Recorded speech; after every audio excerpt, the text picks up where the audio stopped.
एक समय की बात है, एक गांव में भोला नाम के एक बुजुर्ग व्यक्ति रहते थे। भोला वास्तव में बहुत ही भोला था। गांव का हर कोई भोला को बेवकूफ बनाकर उनका फायदा उठा लेता था। एक दिन भोला चंदन नाम के एक आदमी के घर गए। चंदन ने भोला से कहा, अरे भोले काका, आप यहाँ क्यों बैठे हैं? भोला ने कहा, हाँ बेटा, दरअसल तुमने पिछले हफ्ते मुझसे 5 लीटर दूध लिया था, जिसके पैसे देने बाकी थे, और तुमने ही कहा था कि तुम इस हफ्ते पैसे चुका दोगे। देखो ना बेटा, मैं भी बूढ़ा हो चुका हूँ और मुझसे अब मजदूरी नहीं होती। इसी तरह छोटे मोटे काम करके घर चलता है। अगर तुम दूध के पैसे मुझे दे दो तो मैं उस पैसे से घर खर्च में लगा दूंगा। चंदन बोला, अरे काका, पैसों की बहुत तंगी है। आप भी ना, आप तो जानते हैं कि मैं एक धार्मिक किस्म का आदमी हूँ। मेरा मानना है जो भी इस धरती पर सृष्टि में है सब ऊपर वाले की देन है। अब आप ही बताइए, क्या गाय के बच्चे को आपने जन्मा था या फिर गाय ने जन्मा था? बोलिए। भोला ने कहा, बेटा, गाय के बच्चे को तो गाय ने ही जन्मा था, पर तुम मुझसे यह क्यों पूछ रहे हो? चंदन ने कहा, बताता हूँ काका, सब बताता हूँ। आप थोड़ा धैर्य रखिए। देखिए काका, अगर गाय के बच्चे को गाय ने जन्मा था तो इस हिसाब से तो दूध बेचकर जो भी मुनाफा हुआ वह गाय को ही जाना चाहिए ना।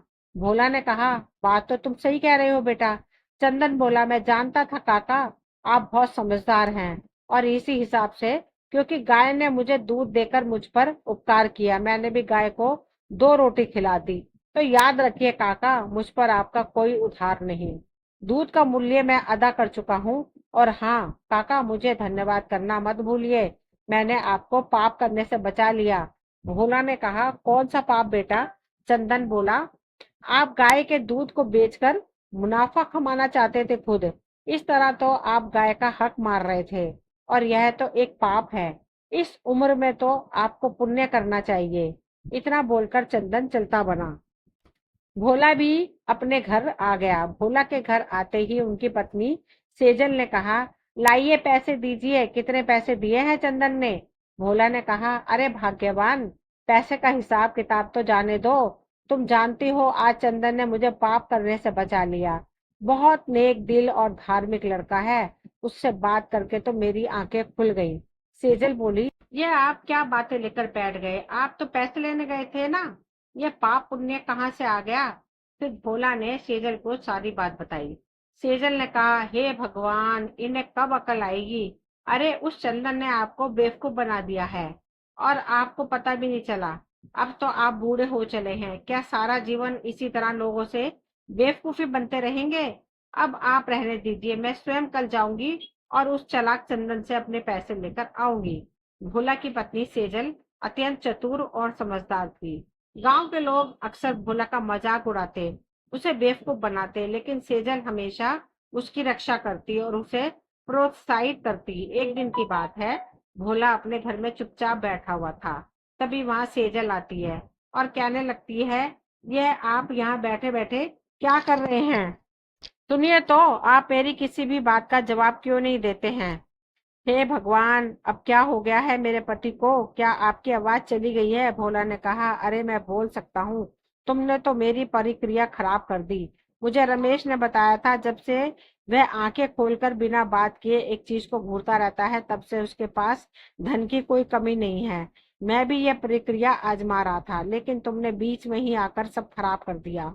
हम करोड़पति बनते बनते रह गए हैं। इतना सुनते ही सेजल सिर पर हाथ रखकर कहने लगी, हे भगवान, कब तक ऐसा चलेगा? गांव के लोग तो इन्हें बेवकूफ बनाकर मजाक उड़ाते हैं, इन पर हंसते हैं और इनके भोलेपन का फायदा उठाते हैं। बस अब बहुत हुआ, अब मुझे ही कुछ करना होगा। अब मुझे कुछ ऐसा करना होगा जिससे इनकी चतुराई गांव वालों के सामने आ जाए और लोग इनका मजाक उड़ाना बंद करें और इन्हें भी सम्मान भरी नजरों से देखें, इनका आदर करें। हे भगवान, मुझे कोई रास्ता दिखा। फिर एक दिन गांव के मुखिया ने घोषणा की कि जो भी व्यक्ति राजा के सामने उपस्थित होकर उसकी 3 कठिन पहेली का सही उत्तर देगा, उसे इनाम स्वरूप 100 स्वर्ण मुद्राएं मिलेंगी। सेजल ने सोचा कि यह अवसर उनके जीवन को सुधारने के लिए अच्छा है। उसने भोला से कहा, आप राजा के सामने जाएं और उसकी पहेलियों का उत्तर दें। यह हमारे लिए एक सुनहरा अवसर है। यह तुम क्या कह रही हो? तुम तो जानती हो मुझ में तो सामान्य बुद्धि भी नहीं है, मुझे तो चलता हुआ कोई भी बेवकूफ बना देता है। मैं भला किसी कठिन पहेली का जवाब कैसे दूंगा, मैं तो कुछ नहीं जानता।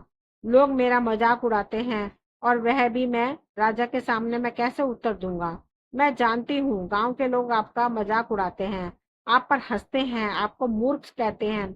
आपकी पत्नी हूं मैं, मुझे यह सब बिल्कुल पसंद नहीं। बस इसलिए मुझे आपको आपका मान सम्मान वापस दिलाना है। आप चिंता मत करिए, मैं आपको उत्तर सिखा दूंगी। बस आप वही कहना जो मैं कहती हूँ। सब ठीक होगा। अगले दिन सेजल ने अपने पति को अच्छे कपड़े पहनाए और राजा के दरबार में भेजा। लेकिन उसने सोचा कि अगर उसके पति को उत्तर न पता हो तो वह उनकी मदद कैसे करेगी, इसलिए उसने एक तरकीब सोची। फिर भोला राजा के दरबार में उपस्थित हुआ। राजा ने पहली पहेली पूछी, ऐसा क्या है जो सुबह 4 पैर पर, दोपहर में 2 पैर पर और शाम को 3 पैर पर चलता है। भोला बेचारा चुप रहा और फिर बोला, महाराज यह बहुत कठिन प्रश्न है, मैं इसका उत्तर सोचकर कल प्रस्तुत करूंगा। राजा ने अनुमति दे दी। भोला घर लौटा और सेजल से पूछा। सेजल ने उत्तर दिया, इसका उत्तर है मनुष्य। बचपन में वह 4 पैर पर चलता है, इसका मतलब है हाथ और पैर के बल पर चलता है। युवा अवस्था में 2 पैरों पर और वृद्धावस्था में एक छड़ी के सहारे और 2 अपने पैरों पर यानी 3 पैरों पर चलता है। अगले दिन भोला दरबार में गया और उत्तर दिया। राजा ने उसकी बुद्धिमानी की प्रशंसा की और अगली पहेली पूछी, ऐसा क्या है जो जितना अधिक बढ़ता है उतना ही कम होता है। भोला ने फिर वही समय मांगा और घर लौटकर आ गया और सेजल को पहेली बताया। सेजल ने उत्तर दिया, इसका मतलब है उम्र। जैसे जैसे उम्र बढ़ती है जीवन का समय कम होता जाता है। आप यह उत्तर कल महाराज को बता देना। अगले दिन दरबार में भोला ने राजा को उत्तर दिया। राजा और भी प्रभावित हुआ और तीसरी पहेली पूछा, ऐसा कौन सी चीज है जो बिना आवाज के बोलती है। भोला फिर घर लौटा और सेजल से पूछा। सेजल ने मुस्कुराते हुए कहा, इसका जवाब है कलम। यह बिना आवाज के अपने शब्दों के माध्यम से बोलती है।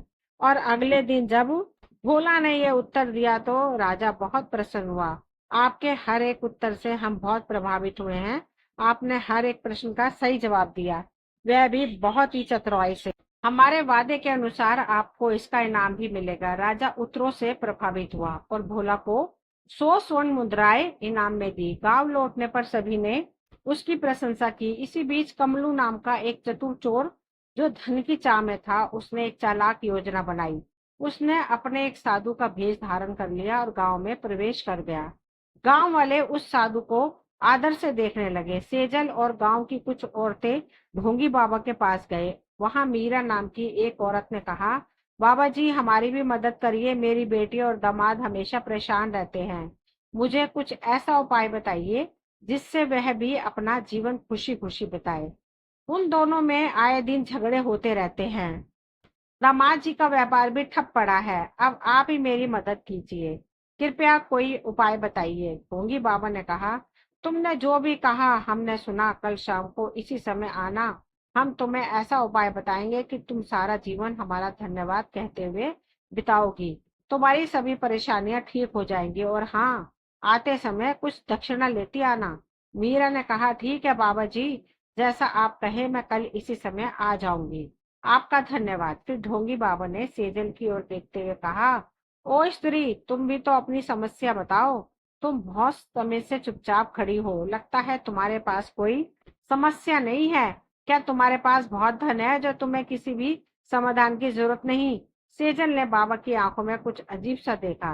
वह घर लौट आई। सेजल घर में फुला से कहने लगी, आपको पता है ये साधु तो कुछ ज्यादा ही रुचि दिखा रहा है। मुझे लगता है इसके इरादे नेक नहीं है। मीरा बहन ने उसे अपनी परेशानी बताई तो वह उन्हें दक्षिणा लाने को कहने लगा।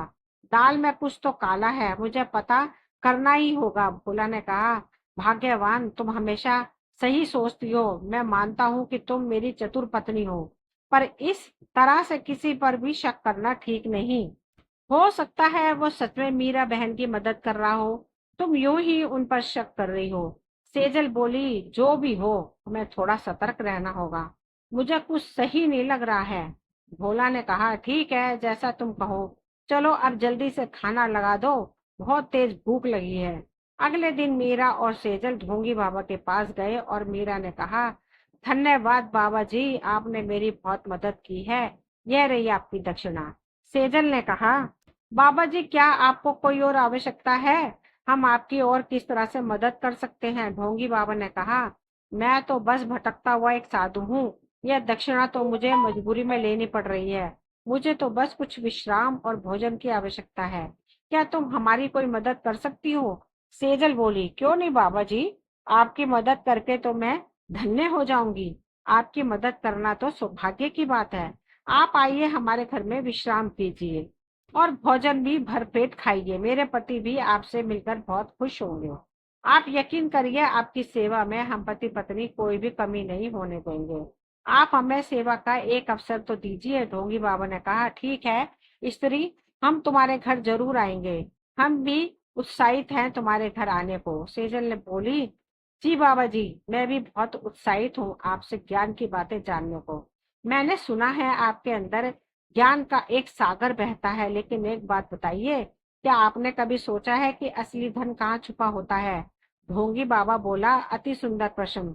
तुम तो एक बुद्धिमान औरत लगती हो, इसलिए सच तो तुम ही बताओ। सेजल ने कहा, ठीक है फिर, जैसी आपकी मर्जी। आपको पता है हमारे घर के पास एक विशाल पीपल का पेड़ है। हमारे पूर्वजों ने उस पेड़ की जड़ के नीचे एक गुफा में अपना धन छुपा रखा था। यदि आप उस धन की खोज करना चाहते हैं तो कल सुबह उस स्थान पर आइए। ढोंगी बाबा बोला, नहीं, हमें धन से क्या लेना देना। हम तो बस दक्षिणा से जीवन बिता रहे हैं। हमें सोने चांदी या धन का कोई मोह माया नहीं है।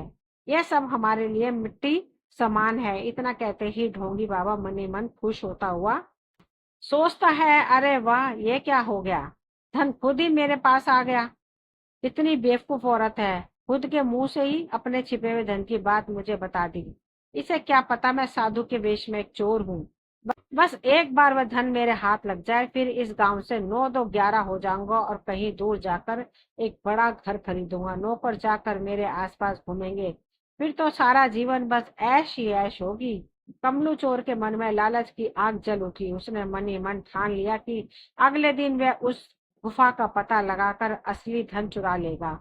अगले दिन सुबह सेजल ने भोला से बोली, आज हमें सावधानी बरतनी होगी। मैंने हमारे धन को सुरक्षित रखने के लिए घर में कुछ परिवर्तन किए हैं।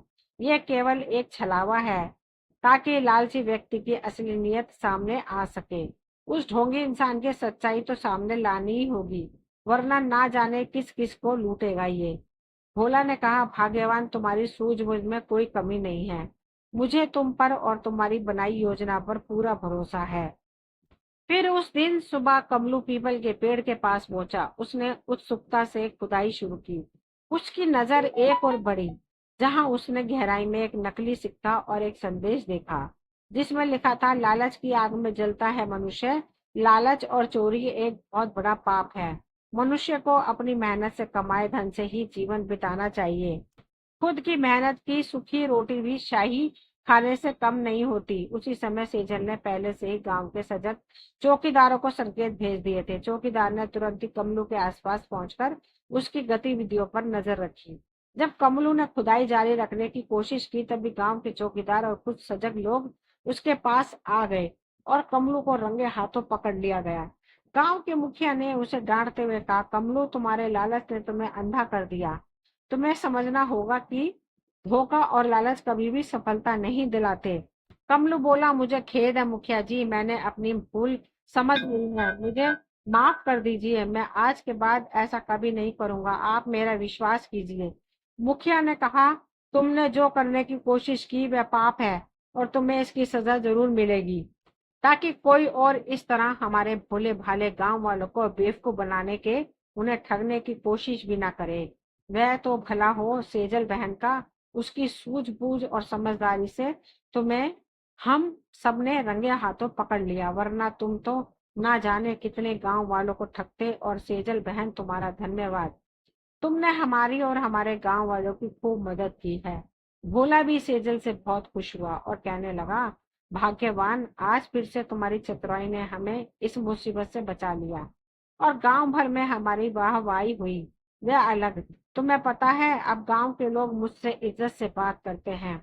कोई भी मुझे बेवकूफ बनाने की कोशिश नहीं करता। यह सब तुम्हारे कारण है। सच कहते हैं लोग, एक समझदार पत्नी जीवन को स्वर्ग बना देती है। सेजल ने मुस्कुराते हुए कहा, अरे अब बस भी करिए, मेरी तारीफ करना। मैंने बस अपने पति होने का कर्तव्य निभाया है। आप भी हमेशा याद रखना, हर कठिनाई का सामना सूझबूझ और सहयोग से ही किया जा सकता है। लालच से केवल विनाश ही होता है। लालच और धोखे का रास्ता हमेशा बर्बादी की ओर ले जाता है, जबकि सूझबूझ, ईमानदारी और सहयोग से जीवन की असली समृद्धि हासिल होती है। दोस्तों, ये थी आज की कहानी। मुझे उम्मीद है आप सभी को पसंद आई होगी। कहानी अगर पसंद आई हो तो प्लीज चैनल को सब्सक्राइब करें, वीडियो को लाइक शेयर करें, कमेंट करें। मिलती हूँ अगली कोई नई कहानी लेकर। कहानी सुनने के लिए आप सभी का तहे दिल से शुक्रिया।